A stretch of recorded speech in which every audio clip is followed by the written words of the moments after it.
I'm Zach. And I'm Darcy. We're an LDS couple who struggled with unwanted pornography in our marriage for many years.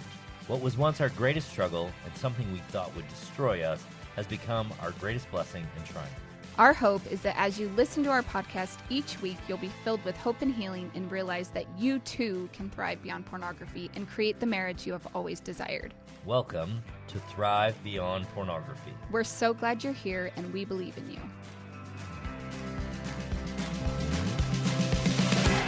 Hey everybody, and welcome to another week of Thrive Beyond Pornography. I'm your host, Darcy, and I have Zach with me today. Hey. We are super excited to have this conversation. We love you guys, and we're grateful that we get to do this podcast again week. For the third time. This exact podcast. Yeah. This is the third time we're recording this for technical difficulties. So last week we talked about the really difficult time that Darcy and I had in making progress at eliminating pornography from our lives. We tried everything. You know, I did 12 steps, I did counselors, EMDR, cognitive behavioral theory or therapy. I don't know what it is. CBT. I talked to bishops, LDS Family Services. We worked with somebody at LDS Family Services a couple times. We did couples therapy, book after book after book. Like we read and read and read.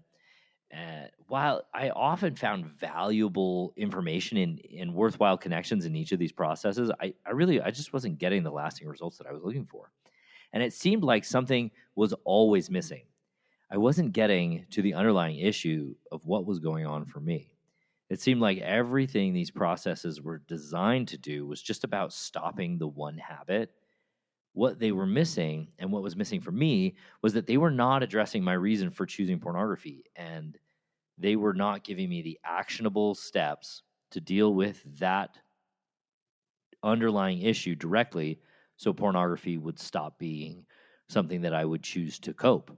And it was very focused on pornography. And yeah, porn was the problem. Yeah, and it wasn't really focusing on really the dynamic in our relationship and how all of this came to be and was a great environment for this porn struggle to just live. Like it was like yeah, we could talk about porn all day long, but we're not creating an environment, we're not creating a structure that allows you to move beyond pornography and really succeed at not just stopping one particular bad habit, but being a person who can actually grow and learn through this process. And I really believed that if I were, more righteous or doing better at the 12 steps or simply not so broken sexually, that my porn struggle would just go away. And I really believed that too. I thought if he was more righteous, if he was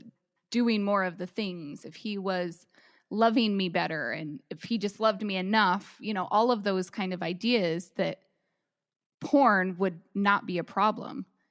And it was really frustrating because doing all of that was not helping. Yeah. I also did all of those above things that Zach mentioned. And the only thing I did different than Zach was I joined some betrayal trauma groups on Facebook. And I read books on codependency and betrayal trauma and all of that good stuff. Well, so back to that night in September of 2012 when I had come home and Darcy was like, hey, listen, I need you to stop going to these meetings because she really desperately needed my support at home, my help at home. I knew that even though she was like, don't go to these meetings anymore, don't go, like, we don't need you to go do all that stuff because it's not working, really, was why she said that. But she also needed my help. And I knew that I wanted to figure this out anyway, even though she was fine with me not going. So I began taking a look inward, and I was deciding that this is something that I wanted to resolve for myself forever. And even though Darcy asked me to stop spending my time going out and doing all those things that we were supposed to do to get the help that we were supposed to have, I didn't want to stop trying to overcome this habit, even though all that stuff that we had been doing just wasn't making it better. For me, one of the most impactful things I did that I believed helped me move from where I was that angry, bitter, victimized position to the path that I jumped on was learning just what was going on in those betrayal trauma groups and deciding to leave those behind. When I first found out about Zach's porn struggle, I believe those groups brought me value, right? They helped me to know that I was not alone in this struggle, and they gave me a place to hear other women's stories and share my story and get lots and lots of validation, which So much validation. felt good, right? Like it felt so great to have all these people, all these women validating my experience and helping me feel heard. Which is valuable. Very much so at the beginning. At the time, most of the women in the group were a good 20 years older than me. But there was one other mom that was around my age, and we connected outside of this group. And we both started to realize that the environment of these groups became very negative, and most of the conversations turned to husband bashing and rants about how horrible their husbands were. I noticed the more time I spent in these groups, the more angry, bitter, victimized, and hopeless I became. We both came to the conclusion that these groups were not helping us become the people that we wanted to be and to create the solution to the problem we found ourselves in. Those first few months after we stopped going to all the meetings, I don't recall changing a whole lot on my side,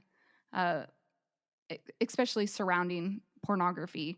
I was pretty bogged down with newborn twins, and our 4 other kids were 3, 5, 6, and 7. So That was a lot of kids. yeah, as you can imagine, my life was crazy busy, and I also decided I'm going to homeschool. So that was the first year that we started homeschooling. So there's a lot going on. Yeah, that was a very busy time.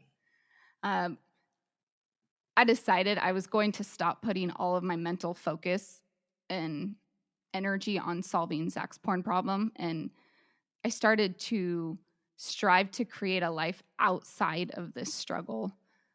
My energy went to homeschooling, being more present with my kids, and working on our marriage outside of pornography.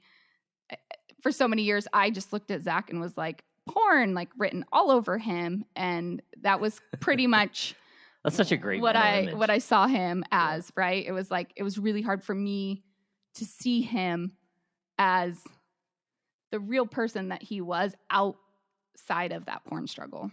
And I think that was really something that changed you when it came to interacting with me. It's just like it was very hard for you to see me as anything other than someone who was struggling with porn.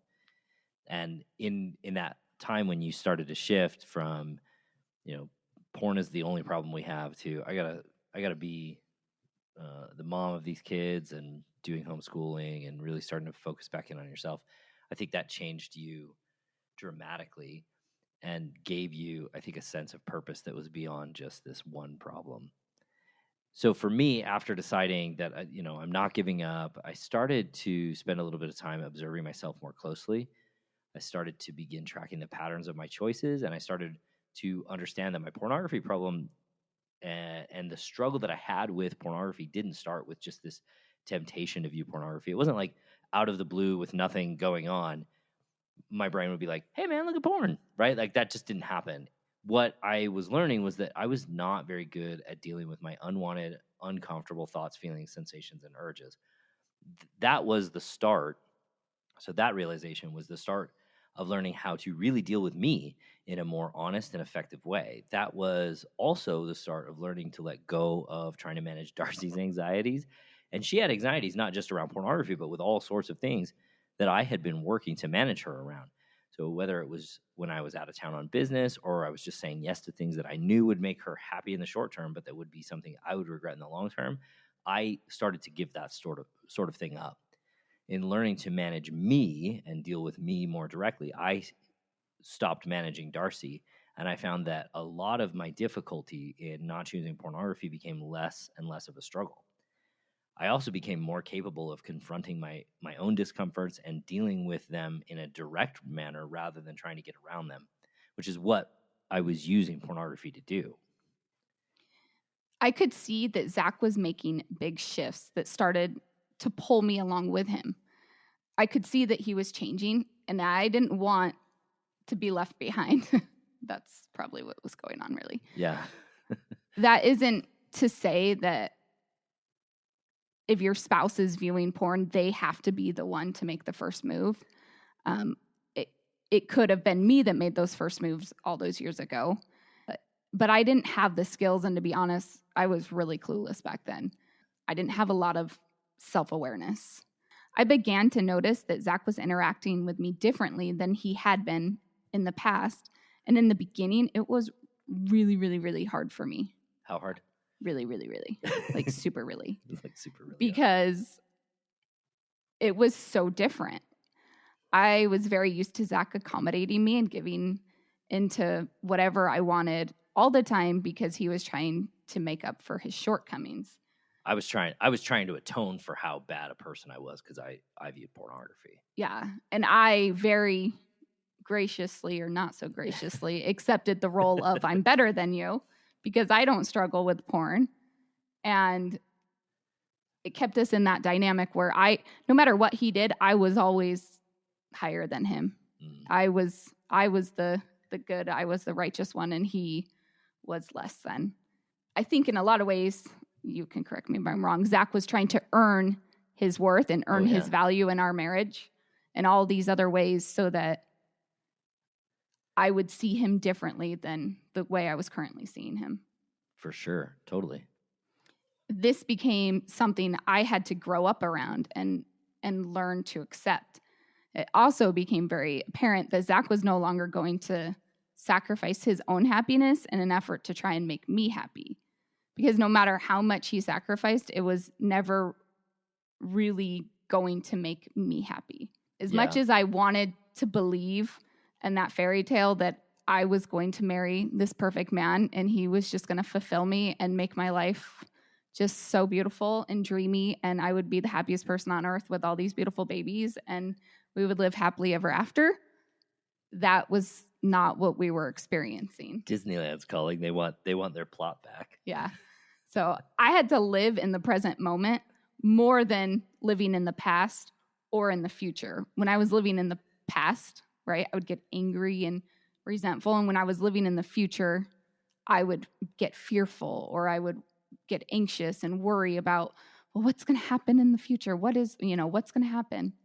I had to find new ways to address my anxiety and calm myself down. I depended a lot on Zach to comfort me and make me feel okay. And what's the word I'm trying to look at? Like to make me feel safe so that I could be okay. And he wasn't doing that. I stopped doing it. I stopped trying to anyway. I never was able to do it, but I stopped trying. So that's really important, I think, for anybody who's on this journey is like to get to a place where if you are the one who's making the move, whether you're the spouse who has a husband who views pornography or you're the spouse who is viewing pornography, whoever makes that move has to be willing to kind of step into a new space where you're not more concerned about yourself than anybody else, but you are clear about what you can control and what you're responsible for and what you can actually change. And that is you. I think a good example of this would be my need for him to tell me that he was not going to look at porn again. Yeah. Right? Like, I just tell me you're not going to do it again, right? Even though, like, subconsciously I didn't actually believe him that he was never going to ever in the beginning, it helped in that moment calm me down. Yeah. I began to question my beliefs about pornography and what I was making it mean about Zach, about myself, about our marriage, what was going to happen. I recognized the story my brain was offering me more about what was like going on for our relationship and what might happen in the future and all of those ideas that would come.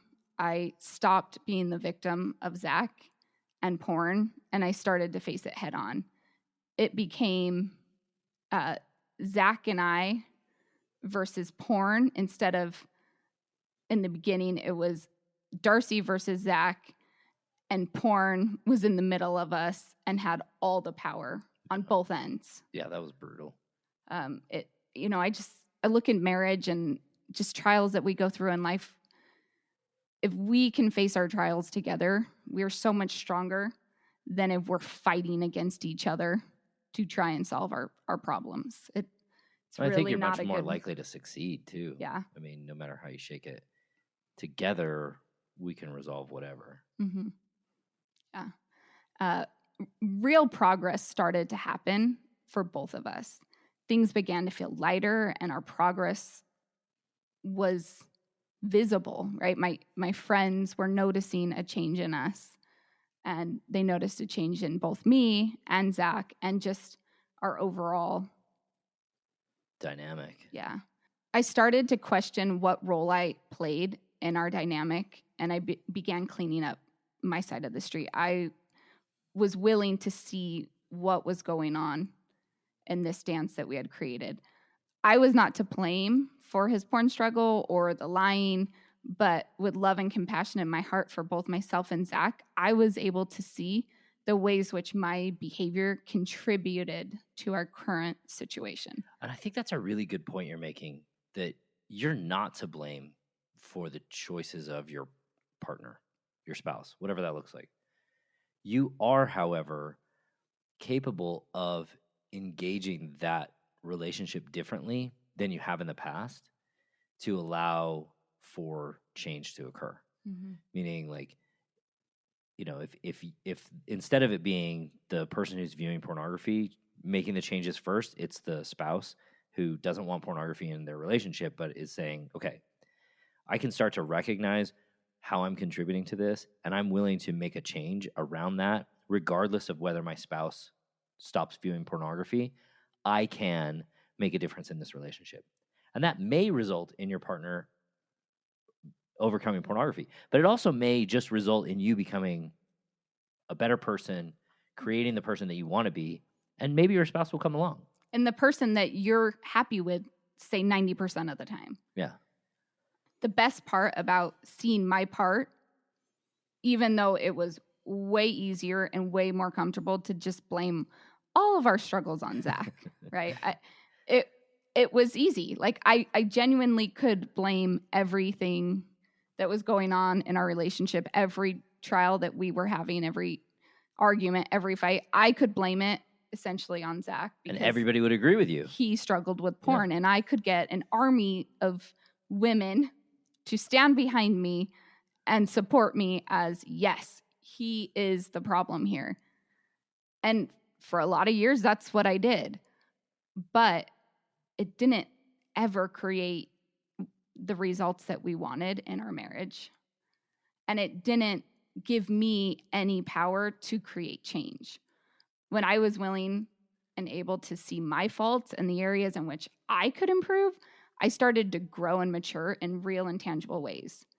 And just like Zach had to stop trying to manage me, I had to stop trying to manage him. I had to stop trying to control his behavior. I had to stop, always saying yes to sex in a way to eliminate his pornography struggle or make it easy for him.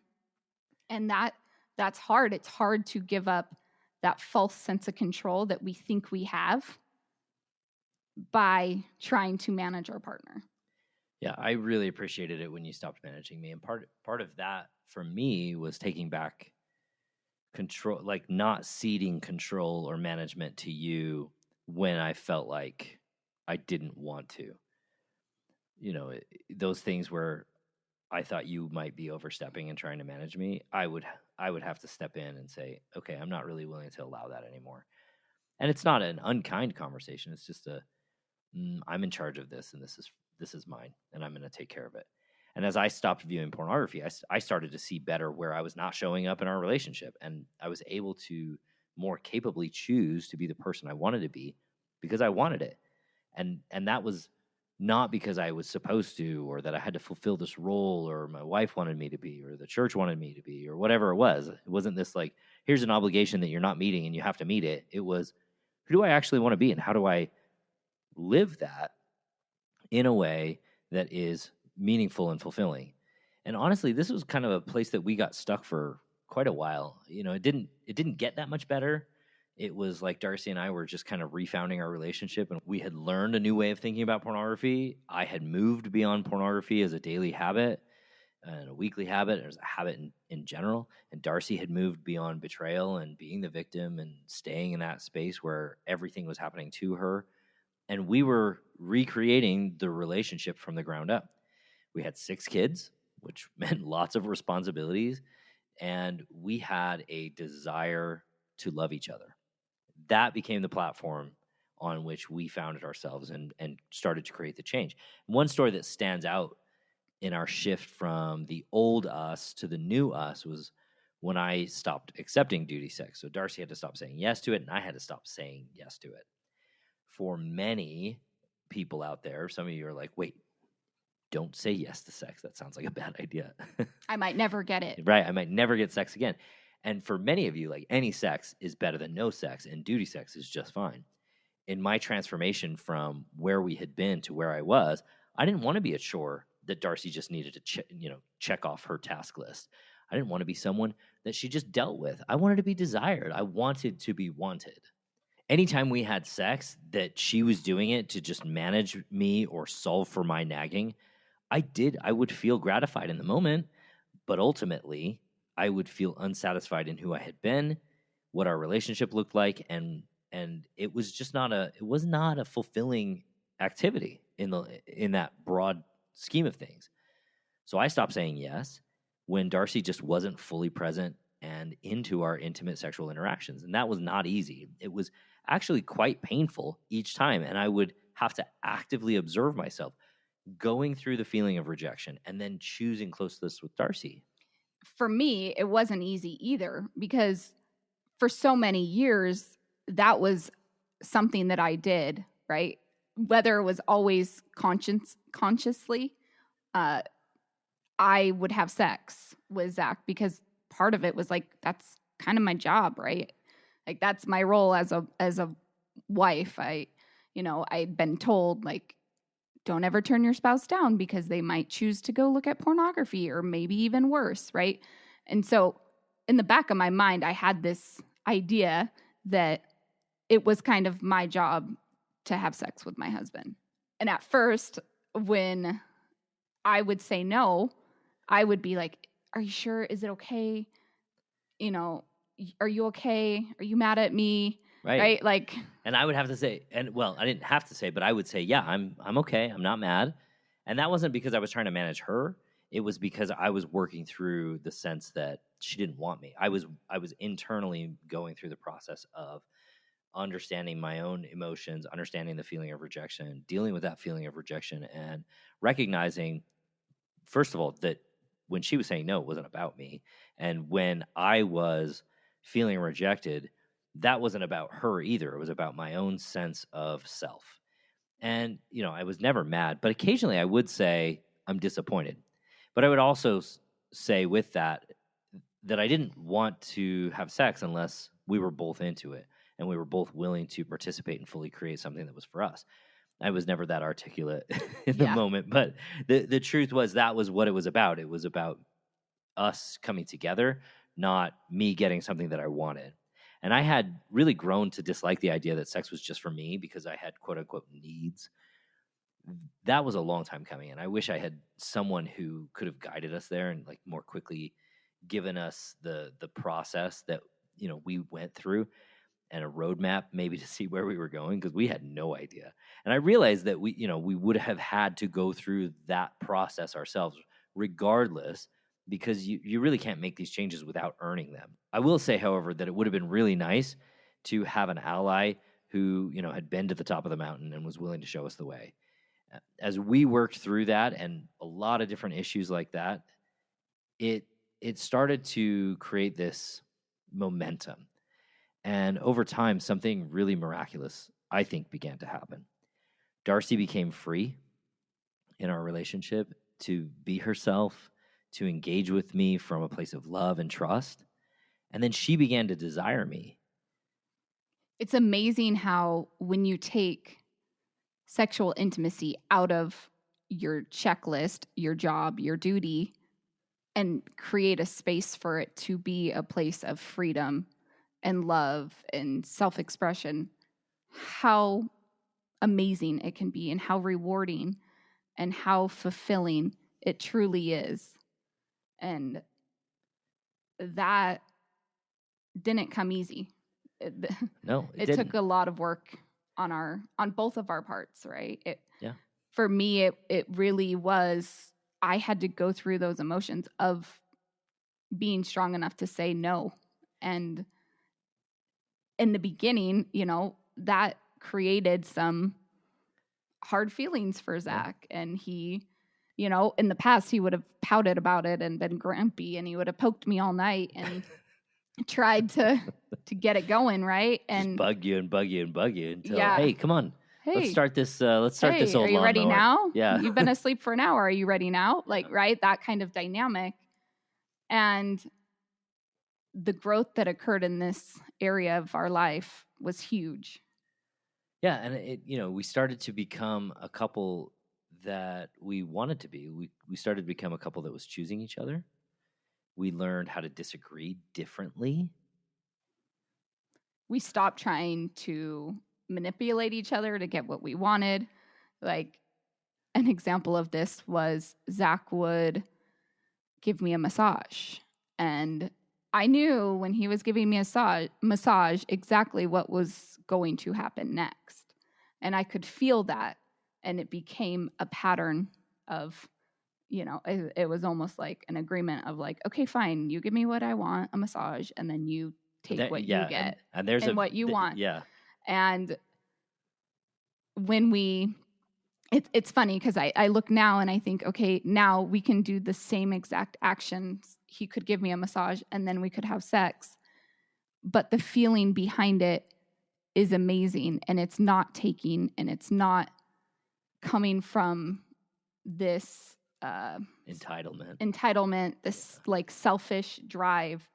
It's giving and it's caring and it's amazing. Well, and I had to stop giving you massages for a while, right? Like there was a period where like every single morning before Darcy got out of bed, I had to rub her feet. It was like, I'm not doing that anymore. I had to get to a place, not because I was being selfish, but because I was like, why am I doing this? What's behind this? And am I using this to create a sense of obligation in Darcy that she's going to need to meet some need of mine or desire of mine later? Instead, I'm now choosing to do that only from a place of, do I actually want to do this? Is it 100% about me being the person who wants to choose closeness with Darcy, and I'm not obligating her to anything in any way later? And now if you give me a massage, I don't automatically think, oh, now I know what's coming. Now I know what I have to do, right? I can now receive that gift from him without feeling obligated to do whatever he wanted in return. Yeah, and this is us engaging more fully with our own sense of what we want and still choosing whatever that is while maintaining the connection and intimacy with each other. And I think we see each other more clearly. We're willing to share ourselves with each other in ways that we weren't before, emotionally and mentally. And I think we've worked to become the couple that we used to see and be like, oh yeah, they're so amazing. We want to be like them when we grow up. And that's who we are. That's who we are trying to be. Being clear to recognize that this is an ongoing process. This is not a like, oh, we arrived and all of a sudden you're done. These are skills and tools and processes that we utilize every day and every week, and things change. So I said this the last time we recorded it, but that right now we're in a growth process, and growing is hard. It's uncomfortable. It's frustrating. Takes a lot of effort, like creating this new program of Thrive Beyond Pornography and shifting our focus to work with couples together to help them create the success that we have. takes a lot of energy and a lot of focus and a lot of our time, and it's uncomfortable. Yeah. And it has required us to be willing to reassess and reevaluate and realize, oh, I could probably step in more effectively in this part of our lives, and maybe I can step back in a different part. And Darcy and I have differentiated more clearly, and we have stayed as close as we can with each other while doing this process. And another thing that is really clear to me is that we're more capable of hearing truths from each other and not becoming overly emotional or feeling devalued. There are times when Darcy comes to me and she says, listen, this is a real problem and I don't like it, and I don't like seeing you in this light. And that is a struggle for me. And instead of me saying, oh, I'm a terrible husband and I'm a terrible father, and like devolving into this like pile of mush on the floor that Darcy has to come rescue and tell me that I'm good enough and like draw me back up. Or on the flip side, get into the self-righteous blaming me or deflecting, right? Like, oh, well, you blah, blah, blah. Or, this is your fault. Yeah. I can, if you would do this, right? Right. I can take that feedback and look at it objectively and allow myself the space to process it. And sometimes I agree and sometimes I don't agree. And so that's another part of this component, which is, I can come into that openly and honestly, and sometimes I can say, yes, I see what you're saying, and I can see that I would like to adjust this for myself. Also, I can come into that same conversation and say, I don't really agree with what you're saying here, and this is why I don't agree, and I'm willing to be wrong if I can find some additional understanding here, but I'm not necessarily willing to change at this point based on where I feel like I am. And it's this difference between, a lot of us feel like we have to conform and we have to always be on the same page. And this is a sense of, not only am I capable of not necessarily agreeing with everything that Darcy says, but I can choose intimacy with her in spite of it, and she can choose intimacy with me in spite of that disagreement, which is like this totally different plane, which I would say is, why we named this podcast Thrive Beyond Pornography, is that is a place of thriving. I know it seems maybe for some of you where that might be in a different place and you're like, wait, you guys aren't always on the same page. You guys aren't always 100% liking each other. You guys aren't always, in that storybook fairy tale life that we all think that we're supposed to have because Disney showed it to us in whatever, version of the movie that you watched it on the first time. Yeah, that's a place where you can thrive and love and grow and be more than you've ever thought of. And that's what Thriving Beyond Pornography has done for us, is we've gone through every step of the way. We've started it working to reframe and rethink. We've stopped pornography viewing. We've stopped feeling betrayed. We've moved into a place where we refounded a relationship, and now we're growing and thriving together. And it's such a beautiful place that we want to share it with you. That's why we do this. This is why we have changed the name of the podcast. This is why we have come to this place of, we are working with couples. We'll still work with individuals. Darcy will still work with wives. I will still work with men. But more than that, when we work with couples, we know that they are capable of so much more than they are alone. And that's why we've done this. And so I hope that we've given you some hope. I hope that we've given you a vision. I hope that you can see there's this direction that you might want to go. And if you do want to go, we'd love to have you. You can sign up for a free consult, bring your spouse, go to ZachSpafford.com/workwithZach. I know it says only work with Zach, but the truth is, if you come together, there will be something for each of you in this process, and we will help you not just solve for a pornography problem, but we will create a thriving, amazing relationship in the process. Amen. Amen. Can I get an amen from the seats in the back? All right, my friends. We love you guys. We're so grateful that we get to do this. And we will talk to you next week. Bye.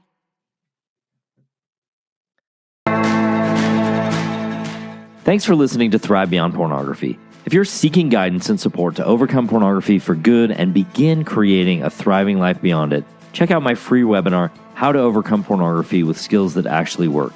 You'll learn practical, proven skills guided by an expert coach who has personally overcome pornography. Whether you're getting started for just yourself or along with your spouse, Darcy and I can teach you the tools that will help you put your life on the right path for you. Be sure to check out the show notes for a direct link, and if you could take a moment to leave a review wherever you listen to podcasts, it would mean the world to us. Your reviews play a significant role in helping others discover the show so they can join us on this transformative journey. Thank you for being part of the Thrive Beyond Pornography community. Until our next episode, stay strong, stay focused, and keep thriving.